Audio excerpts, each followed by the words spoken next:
This is Motorola Moto G53, and today I would like to demonstrate that you can download and install the Fortnite game on it. So to begin with, make sure that your smartphone is connected to Wi-Fi, then open the Google search bar, type in the Fortnite APK query. Among the search results, you gotta look for either Fortnite.com or epicgames.com websites. Then go for them, for either of them. In here, tap at the download now button. Confirm that you would like to download the file anyway. Once the dialog window pops up, then open the file.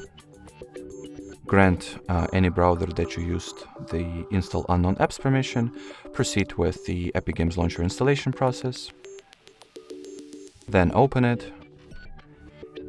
In here, tap at the black Get button in front of a Fortnite, and then at this blue or yellow, depending on what version of Android you run, Install button. And now we'll simply wait for all necessary files to get downloaded first, and then we'll proceed.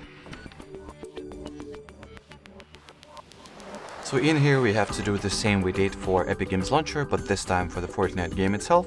Thus allow app to install other or unknown apps. So the drill is the same, just turn on the switch, confirm the Fortnite game installation, and upon installing, we'll be able to launch the game finally. And in here, all that it's left to do on your end is to wait for it to download all remaining resources and updates, and onwards you'll be finally able to start playing the game. Alrighty, so that will be it for today. Thanks for watching, and bye bye.